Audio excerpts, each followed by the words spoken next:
उसने कब्रिस्तान में अपनी मृत मां को पुनः देखने की आशा में एक इच्छा मांगी। अप्रत्याशित रूप से इस समय एक जादुई बात घटित हुई। वह आदमी अचानक बेहोश हो गया। जब वह उठा तो उसने पाया कि उसके हाथ अत्यंत कोमल हो गए थे, जबकि जब वह वहां से निकला तो वह किशोर जैसा दिख रहा था। न केवल उसके कदम तेज हो गए, बल्कि साइकिल चलाना भी बहुत आसान हो गए। इससे पहले कि वह समझ पाते कि क्या हो रहा है, उन्होंने पाया कि सड़क पर चलने वाली सभी कारें उन ब्रांडों की थीं जिनका उत्पादन दशकों पहले बंद हो चुका था। अंततः दर्पण के पास से गुजरते समय थॉमस ने पाया कि वह किशोर बन गया। जल्द ही उसे अपनी मां की याद आई, जिसे उसने कई वर्षों से नहीं देखा था। थॉमस घबराया हुआ अपने दरवाजे पर पहुंचा और एक परिचित किंतु अपरिचित व्यक्ति दरवाजे पर प्रकट हुआ। यादें ताजा हो गईं और जल्द ही थॉमस को याद आया कि यह उसके पिता थे। उसके पिता ने उसे चेहरे पर उग्र भाव रखते हुए कार्य करने का आदेश दिया था। इसी समय थॉमस को रसोई घर में एक परिचित आवाज सुनाई दी। रसोई में उसकी मां थी, जिसे उसने 40 साल से नहीं देखा था। उसने रोने से बचने की बहुत कोशिश की और देखा कि थॉमस वहां बेवकूफी से खड़ा था। उसकी मां ने सोचा कि वह बहुत थका हुआ है और उसे थोड़ी देर आराम करने के लिए कहा। फिर वह अपने कमरे में गया, जहां दीवारों पर उसकी पसंदीदा फिल्मों के पोस्टर, विभिन्न जानवरों के मॉडल खिलौने और कुछ पॉप संगीत रिकॉर्ड लगे हुए। इन सब बातों ने थॉमस को बहुत प्रभावित और बचपन की खूबसूरत यादें फिर से ताजा हो। बहन ने अपने भाई को देखा और सोचा कि वह मूर्ख। थॉमस ने सोचा कि यह सब एक सपना है और वह अच्छी नींद के बाद जाग जाएगा, लेकिन वह रात को भोजन के समय तक सोता रहा और उसने पाया कि उसके माता पिता बहन अभी भी आसपास। थॉमस के मन में बहुत सारे सवाल। क्या यह सचमुच एक सपना नहीं था? लेकिन वह कुछ भी नहीं कर सकता था और एक बार में केवल एक ही कदम उठा सकता। अगली सुबह जब थॉमस उठा तो वह अभी भी किशोर जैसा दिख रहा था और आदतन वह अपनी दाढ़ी सहला रहा था। यद्यपि वह केवल 15 वर्ष का दिखता है, परंतु उसकी आत्मा 50 वर्ष के व्यक्ति जैसी। फिर वह अपनी बहन के साथ स्कूल गए। स्कूल में थॉमस ने अपने पूर्व अच्छे दोस्तों और उस लड़की को देखा जिस पर कभी उसका क्रश था। यद्यपि थॉमस समय में पीछे चला गया था, लेकिन उसने लड़कियों का पीछा करने की घिसी पिटी कहानी के बारे में नहीं सोचा। वह तो बस यह जानना चाहता था कि क्या हो रहा है। लेकिन जल्द ही उसे पता चल गया और उसके दोस्त ने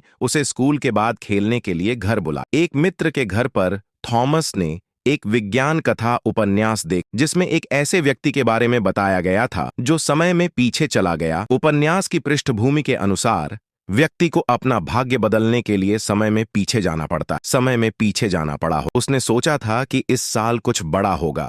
उसके पिता एक दिन अचानक चले जाएंगे। इसका कारण किसी को नहीं पता था और कोई संकेत भी नहीं। थॉमस अपने पिता से पूछना चाहता था, लेकिन अभी पूछना अजीब होगा, इसलिए उसने अंत में कुछ नहीं कहा। इस बार थॉमस के पास 50 साल के व्यक्ति जैसा दिमाग था और उसने जल्दी ही उन विवरणों पर ध्यान दिया जिन पर उसने पहले ध्यान नहीं दिया था। मेरे पिताजी हर रात बाथरूम में ही रहते, मानो वे मेरी मां से छिप रहे हों। अस्थिर प्रतीत होता है। तभी थॉमस को एक और सबूत मिल गए। उसकी मां ने थॉमस से उसकी दादी के लिए कुछ देने को कहा, इसलिए थॉमस अपनी साइकिल पर सवार होकर अपनी दादी के घर चला गया। इसलिए दादी ने थॉमस से दोपहर के भोजन के लिए रुकने को कहा। उन्होंने अपने पिता की बचपन की फोटो एल्बम, मैंने एक विशेष फोटो दी जिसमें मेरी मां, पिता और एक अजीब आदमी दिखाई दे रहा। इस समय थॉमस को पता चला कि वह व्यक्ति उसके पिता का बचपन का दोस्त और उसकी मां का मंगेतर था। दुर्भाग्यवश उस समय युद्ध छिड़ गया और जर्मनी के खिलाफ प्रतिरोध में मेरे बचपन के दोस्त की आकस्मिक मृत्यु हो गई। इसलिए उसे उम्मीद थी कि उसके पिता उसकी मंगेतर, जो उसकी मां भी थी, का ख्याल रखेंगे। इसीलिए उसके माता पिता ने विवाह कर लिया। यह पता चला कि वे प्यार के कारण एक साथ नहीं थे। थॉमस को अपने पिता के चले जाने के कारण के बारे में कुछ अनुमान था, लेकिन उसके पास कोई स्पष्ट प्रमाण नहीं था। वापस लौटने के बाद थॉमस ने अपने पिता का दराज खोला, इस उम्मीद में कि शायद उसे कुछ सबूत मिल जाए। यद्यपि उसके पिता सभी की नजरों में एक अच्छे व्यक्ति थे, लेकिन थॉमस को सहज ही महसूस हुआ कि उसके पिता उसे धोखा दे रहे हैं। थॉमस हर दिन अपने पिता पर नजर रखने लगा और आखिरकार इस दिन उसके पिता को एक दोष दिखा। एक अनजान महिला ने मेरे पिता को फोन किया और मेरी मां से झूठ बोला कि यह काम से संबंधित बात है। किसी को नहीं पता था कि वे क्या बात कर रहे थे।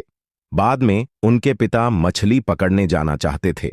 थॉमस को संदेह था कि उसके पिता किसी गुप्त डेट पर जा रहे हैं और उसने उनके साथ मछली पकड़ने जाने की पेशकश की। अप्रत्याशित रूप से उसके पिता ने उसे मना नहीं किया और वे वास्तव में मछली पकड़ने के लिए जंगल में चले गए। ऐसा लगता है कि थॉमस इस बारे में बहुत अधिक सोच रहा था और थॉमस ने अपने पिता के साथ बातचीत करने के लिए इस अवसर का उपयोग किया। इस समय थॉमस को एक और बात पता चली। उनके पिता का काम दूसरों के कपड़े काटने में मदद करना था, लेकिन उनके पिता का कहना था कि उन्हें यह काम पसंद नहीं है, इससे वे सिर्फ पैसा का